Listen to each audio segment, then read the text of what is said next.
Hi, and welcome to Sociology. Now, in Sociology, for this entire course, we're going to be doing it rather more like an overview. Sociology is a very big topic, and we'll use the Canadian society somewhat more as a sounding board for the concepts and ideas that we're going to review here. To a sociologist, everything people do is fascinating. Have you ever walked by a homeless person and wondered, how did they get there? And why is no one seemingly to help them? Maybe, do you remember when you were in elementary school, how the boys and girls would show how they, who they like by pretending they didn't like? You sort of shun them or you sort of turn your head away. Have you ever wondered whether new communication technology has changed the nature of our relationships? Today, virtually everyone uses a smartphone. Most have a Facebook page, and many have Tinder profiles, Instagram. So what influence, if any, do these forms of social media have on today's relationships? Now, all of these scenarios and our feelings and emotions about them are interesting to sociologists. These situations illustrate that our entire existence is defined by the fact that we are social beings who live and grow through our interactions with others. Therefore, we cannot hope to understand ourselves or the world around us without investigating the interplay between the individuals and the social. And this is what sociology is really all about. Now, once you can master how sociologists can almost instantaneously switch their thinking from individual to social, from privilege to non-privilege, from Western to global, you are well on your way to appreciating the beauty and the uniqueness of the sociological endeavor. So let's begin our exploration into sociology. Now, we're going to start by putting the social life into some degree of perspective, and we have to begin with the definition of sociology. Now, listen to this carefully. The systematic study of human society and social interactions. Sociologists study human societies and their social interactions in order to develop theories of how behavior is shaped by group life, by being around other people, and how, on the other hand, group life is affected by individuals. So it's that relationship that we're studying between the larger group of people and individuals, and we're going to revisit this several times throughout the semester. So why study sociology? I mean, great, we know what it is, but why would we do it?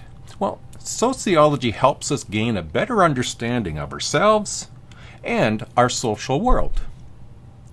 It enables us to see the behavior is largely shaped by groups to which we belong and by the society in which we live. The discipline assists us to understand ourselves and our social world. Our worlds are created by us, by others as well as being created by us. So sociology takes us beyond the personal and assists us in gaining insights into society and the larger world order. It enables us to understand and analyze the societies in which we live. So we're going to get started by considering some of the terms and concepts that will get us off to a good start. Now, I've mentioned already a society. Now, what is society? A society is a large social gathering that shares the same geographic territory and is subject to the same political authority and dominant cultural expectations. All right? So when you think of Canada, we have boundaries of what separates us from the United States. We have a political authority, a federal government, provincial government, municipal governments, and we do have a dominant cultural expectations. If you think about what it is to be a Canadian, you would come up with a lot of descriptors, and these would be some of the more dominant cultural expectations. Now, also was mentioned around the global perspective, and if we touch on what is global interdependence, and that's a key word, interdependence. Creating a worldview. If we're going to consider that worldview, issues in one part of the world do affect another. That could be environmental problems, climate issues, wars and conflict, famine, AIDS, economies. Just currently, we've had a COVID pandemic for 2 years. That affected every country. The war in the Ukraine is affecting many other people. It doesn't, just because we live in Canada doesn't mean we don't know people from the Ukraine or we have neighbors who are from the Ukraine. And so all of this impacts us at a global level. Now, there are others that affect us.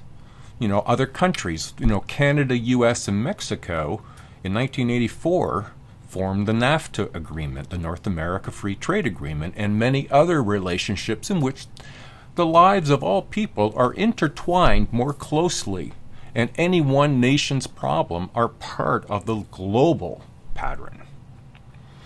Now, just as a little exercise to give a little sense, because I often hear this, sociology or psychology, these are just sort of common sense.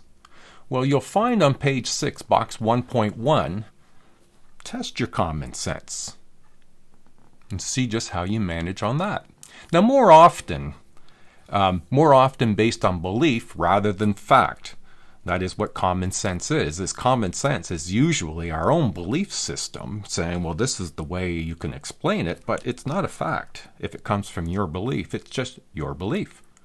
A fact is something that is generally accepted by more than just you. So the discipline of sociology assists us in understanding ourselves and our social world. Our worlds are created by us and by others, as well as being created by this social group, if you will, the society. Now, there's a term that was introduced fairly early in sociology, and it's known as the sociological imagination. Now, the sociological imagination is really helpful to understand this sort of individual versus society. It's defined as the ability to see the relationship between individuals' experiences and the larger society. So we look at these two sides. There's the personal trouble. So personal troubles are the private issues and the private troubles of individuals and the networks of people that they associate with on a regular basis. So decisions that I might make or influences on me personally, if I am going through homelessness, unemployment, divorce, or family violence issues, it's what is my role and what have I done to contribute to those things. Now, being unemployed or running up a high credit card debt could be identified as one's personal trouble, overspending. Now, on a public side, so this is the other part of sociological imagination, the public issues, well, these are matters that are beyond the individual's own control, that they are caused by problems originating at a societal level. Again, looking at homelessness, unemployment, divorce, or family violence can be affected by the world around them. So using the sociological imagination, scholars link personal troubles with public issues. Societal overspending, dysfunctional social conditions can all contribute to this sort of awareness, at least, that all social issues can be viewed through their sociological imagination. What are we looking at? Homelessness, as mentioned. There are personal troubles that could be affected. If you've gone through a divorce, lost your job, you might find it difficult to pay bills and you may end up homeless. But also, if there are societal changes, maybe a new government comes in and there's policy changes, and those policy changes affect you and your family. That may contribute to homelessness. That wasn't something you did yourself. It was a global component. So if we take that one step further from looking at individuals in society, what if we look at the global sociological imagination? So in today's world, we keep the study of just one society is much too limiting today's world. We have to look bigger than just looking at just Canada. So if we look at the bigger world component, we look at things like globalization, interdependence, and rapid change. Countries can be divided up into categories. And one of the categories that we could start with is high-income countries. Countries like Canada, the US, Australia, Japan, Western Europe. These high-income or developed countries, these are highly industrialized economies, technologically advanced industries. They have strong administration in services and occupations, and relatively high levels of national per-person income. Lower death rates due to nutrition and medical technology. There is, and it doesn't exist in high-income countries, lower incomes, and social inequity still exists in those high-income countries. Next would be the middle income. Now, middle-income countries could include Brazil and Mexico as examples, and middle-income countries are those with an industrialized economy, and particularly in urban areas, and there's moderate level of national and personal income. Low-income countries, well, some nations of Africa, of Asia, and in particular some parts of China and India, low-income or developing countries, those are primarily agrarian nations. Now, agrarian just means agriculturally based, with very little industrialization and low levels of national and personal income. Now, most of the early thinkers and philosophers thought about human behavior more in terms of how things ought to be, rather than what is. The advent of the modern-day sociological study in around the 19th century saw a shift to observing how people live their lives to better understand how they think and do systematically in order to verify. Now, systematically is something that is very important. It's just reminding us that there's a scientific basis to the study of sociology. Now, it was industrialization and urbanization that were push points for this shift in thinking. Let's look at those two terms. Industrialization, these changes of the means of production or how people make a living. When societies are transformed from dependence on agriculture and handmade projects to the emphasis of manufacturing and related industries. Now, that was a big influence, industrialization, to this next term, which is urbanization.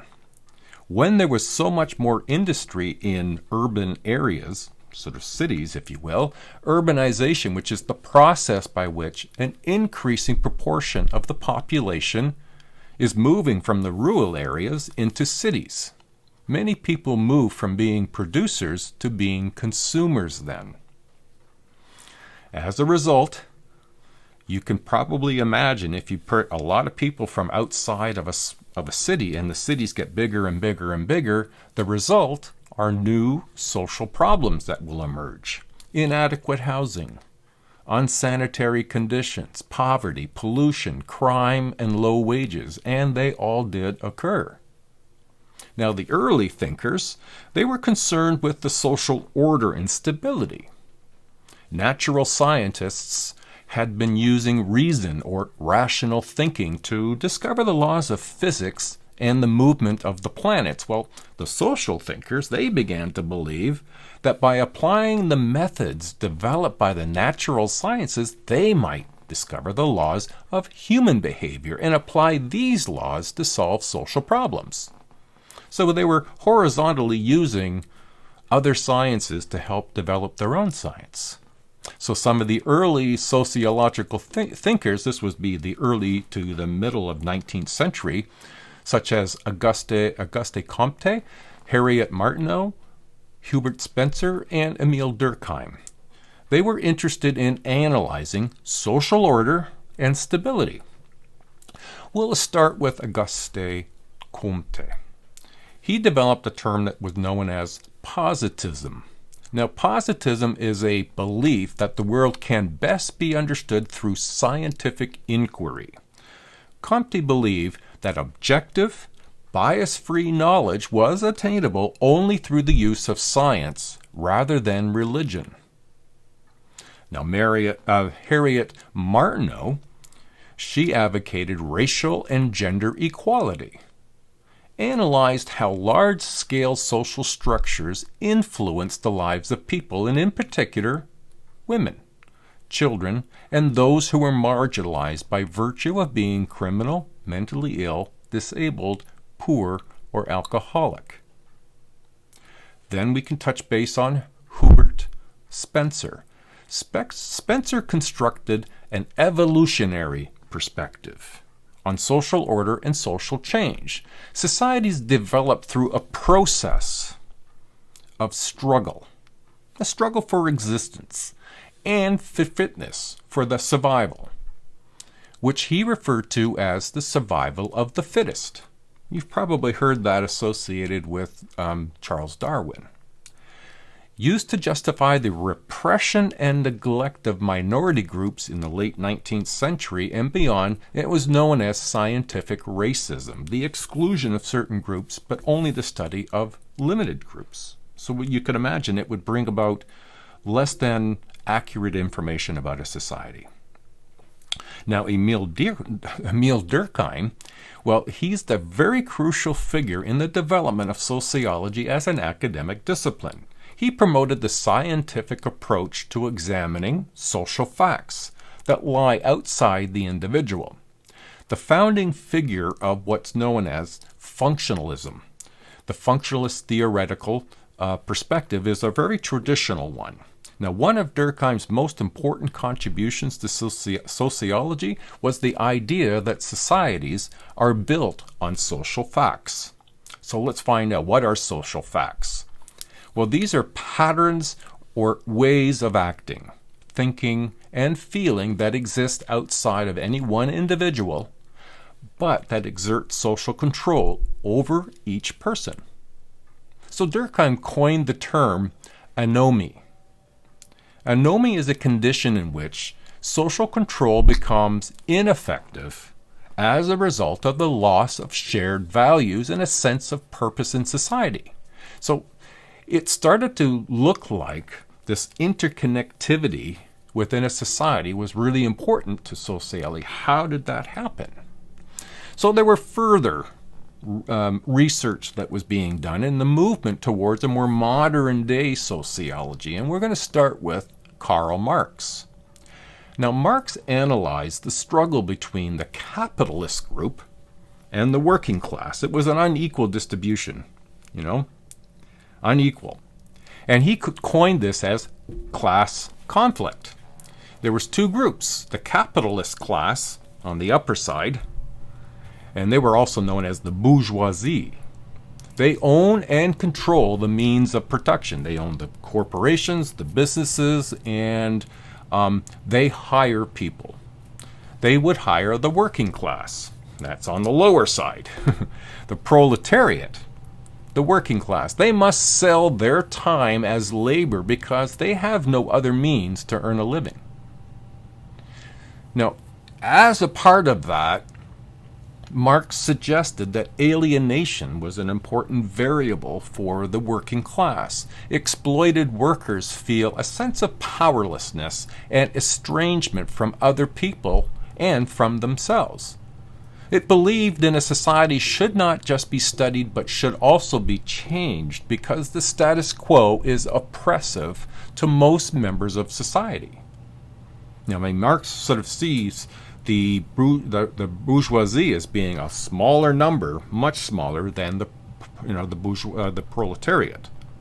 That's a very big number of workers. The revolution, from Marx's perspective, will result from workers becoming aware that they are alienated, and that is unacceptable, and revolution is the solution to oppression. Now, another theorist, Max Weber held that sociology should be value-free, conducted scientifically, excluding the research, personal values, and economic interests. Now that is critical to all research and all science-based topics. Now, sociologists, he said, should employ Verstehen. Now, that's a German for the word understanding, to see the world as others do. Now, there was emphasis on this value-free inquiry, or bias-free, and the necessity of understanding how others see the world. It's important insights on this process of rationalization, bureaucracy, religion, and many other topics. Was more aware of women's issues than were many of the scholars of his day, and that's important in the overall scheme of sociology. Now, George Simmel believed that the main purpose of sociology should be to examine the social interaction process within groups. How do people interact? How does one person in a group convince the rest? How does the group convince an individual? That sort of process. He analyzed the impact of industrialization and urbanization on people's lives and concluded that class conflict was becoming more pronounced in modern industrial societies. That makes an awful lot of sense, so we can move to the contemporary theoretical perspectives. Now, contemporary sociologists have various views on sociology and on society. Sociologies endeavor to create theories to understand these views. Now, let's look at theories and what that means. Now, theories are a set of logically interrelated statements that attempt to describe, explain, and occasionally predict social events. Now, the perspective, or point of view, looking through different colored sunglasses, is how I would view it. Each theory is like wearing a different set of sunglasses with different colors. You're looking at the same things in the world, but you have a different perspective on what is seen. Facts-based research methods is what we're going to go into next, and that's what's so important in research. Now, you'll see in your text sections applying to the perspective of shopping and consumption. Now, you may find that really helpful to understand some of these perspectives. We're going to start with the functionalist perspective, and as stated earlier, that was one of the first and the earliest sociological theories. Now, they view society as a stable, orderly system. There's some classical key figures here, Emile Durkheim being the most notable one. The basis of society, that there is a societal consensus, that society agrees with shared values, shared beliefs, and the behavioral expectations. Now, for example, a behavioral expectation might include, and we'll revisit this when we get into norms, but that might include how we drive on the right side of the road. And so when there's a society that agrees, has consensus on this shared expectation that we all drive on the right, that's pretty helpful in the overall running of a society, that we don't have people just choosing wherever they want to go whenever they want to go. Now, society has parts to a whole, with each part having a function, and that's part of where the name functionalist come from. If society is made up of different parts, and each part has a function, they see society as living like a living organism. So we have structures. Some of these structures in society include family as a structure. It's been around since before society. Politics, economy, healthcare, education, these all have function. They have purpose. And these work together for the benefit of society. Now, another researcher that entered in around about he was around about 1902 to 1979, I think is when he passed away. From his perspective, all societies must make provisions for meeting social needs in order to survive. So his primary influence was to have introduced what he calls a division of labor. So that's necessary for this survival.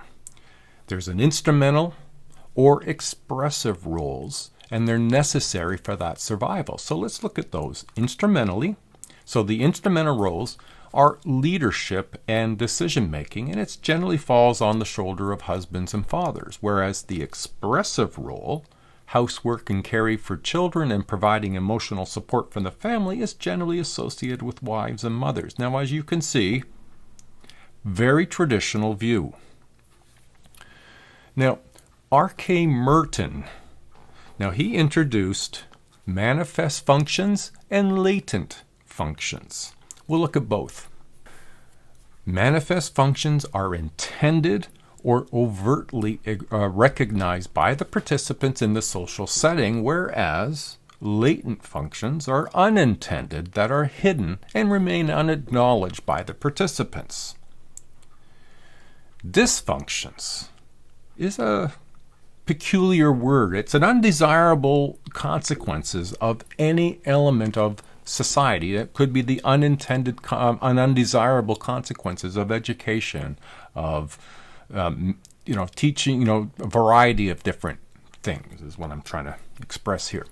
But I think it's worth noting that if you're looking at manifest and latent functions, one example would be if you're looking at education, the manifest function of education is you're learning skills, you're broadening your awareness, whereas the latent functions of education for you might be your social network, lifelong friendships that will be established in school that will go on for the rest of your life. Also was mentioned what will be a term. It's going to be a revisit of what we talked about earlier around structures. There's functions and structures. These structures are often called social institutions. Structures like family, the economy, politics, religion, education, they are all social institutions. And in them, manifest and latent functions exist. So from their perspective, all institutions function with manifest and latent functions. That's the purpose for being. Now, conflict perspective. Now, this is according to conflict perspective. Groups in society are engaged in a continuous power struggle for the control of scarce resources. Now, that will sound familiar because we touched on it earlier with Karl Marx. But Max Weber is also instrumental in this classical component. And as I mentioned, there's the bourgeoisie, they control the means of production, and the proletariat, they sell their labor. And the result that can occur is known as alienation or powerlessness and disconnection. Today, though, advocates of conflict perspective view social life as a continuous power struggle among competing social groups. And from that, we can pull some additional terms. And one term that they draw on is known as prestige. Now, prestige is the positive or negative social estimation of honor. So the high prestige involvement is highly honorable, lower prestige, not so much. Power, now that by definition is the ability of a person in a social relationship to carry out what they want despite any oppositions for others. So people in the bourgeoisie have power to make decisions that will affect the proletariat or the working class. Additionally to power are the power elite. And it's a small clique comprising of top corporate people, political people, and military people who will influence that relationship and that struggle. Now, related to conflict, but not conflict, is feminist perspective. I say related because it borrows from it this unequal distribution and fight for scarce resources, but introduces it based on gender. The feminist perspective focuses on the significance of gender and understanding and explaining inequalities that exist between men and women in the household in particular, but not exclusively. This will be also in the paid labor force. It's also in the realms of politics, law, and culture. Feminists highlight the role of patriarchy. Now, patriarchy is the hierarchy system of power in which males possess greater economic and social privilege than females. Now, we could find in a variety of ways that Men tend to have more power and control more than what women, and they receive more benefits than women. Women tend to do the housework more frequently than men. It's known as the second shift. They go to work and work their day job, and then they come home and do the housework for no pay. Men are get paid more for the equal work that women are discouraged from doing some of the work that has not fit their more traditional gender roles. They've been introducing more recently into the military, into construction, and into STEM, science, technology, engineering, and math programs. In politics, women are not properly represented given the number that they are in a given population. In the law, feminists made initial headway way back in 1929 when they gained the right to be seen as a person and the right to vote. In culture, well, part of Canadian culture at least is hockey. And we know about the men's hockey, but we don't always hear as much until more recently because they're strong as women's hockey and women's soccer. And if we start seeing this push more to see our cultural examples include more women, then perhaps that's part what they're aiming for. Now, functionalists in conflict perspective take a macro view, and the feminists, they sort of look at both macro and micro. What do I mean by macro and micro level? Well, macro level analysis examines whole societies, large-scale social structures and social systems. Micro level analysis, that's right, you guessed, focuses on small groups and the face-to-face interactions and how people come to understand one another. So it's they're a much smaller group than the large-scale social structures, and one of the focus groups that focuses on micro is symbolic interactionalism. So let's start talking about them. The symbolic interactionists, they do use the micro-level analysis. They examine people's day-to-day interactions and their behaviors in a group. They view society as the sum of all the interactions of individuals and groups. So they don't have that big picture view. They view everything within the family, within the church, within the classroom. But in their research and in their concepts, they look at things that are called symbols. Now, symbols are anything that meaningfully represents something else. Our flag, it represents an element of our cultural imperatives, our values. What we believe, we represent in our flag. We will carry our flag in celebration of things that is Canadian. Our language is symbolic. A, B, C, D, the letters, and 1, 2, 3, 4, the numbers are all symbols that we've learned the meaning of and use them as the way we communicate and interact with one another. Now, the last group we'll look at are more current, if you will, current meaning more recent, postmodern. The sociological approach that attempts to explain social life in the modern society that are characterized by post-industrialization, consumerism, and global communications. Postmodern perspectives are characterized by the decline in the influence of social institutions such as the family, religion, education on people's lives, and their pursuit for the individual freedoms that they each want. Some of the key topics that come up for the postmodern are the information explosion, how much information is out there and how we curate our way through it, the rise of the consumer society and the implications of that, the global village and the implications of that, post-industrial society, so then what's next, and simulations. And that's a whole nother kettle of fish in regards to postmodern. So, what we've done is gone through sort of the more research on the concepts based on sociology, the initial stuff, and then we went through some of the theoretical perspectives to give you some point of view, if you will, sunglasses of how they view the society and individuals in that society. Next week, we're going to look at more of the research-based perspectives. So I hope that's helpful for you. All right, we'll see you next week, and good luck. Bye now.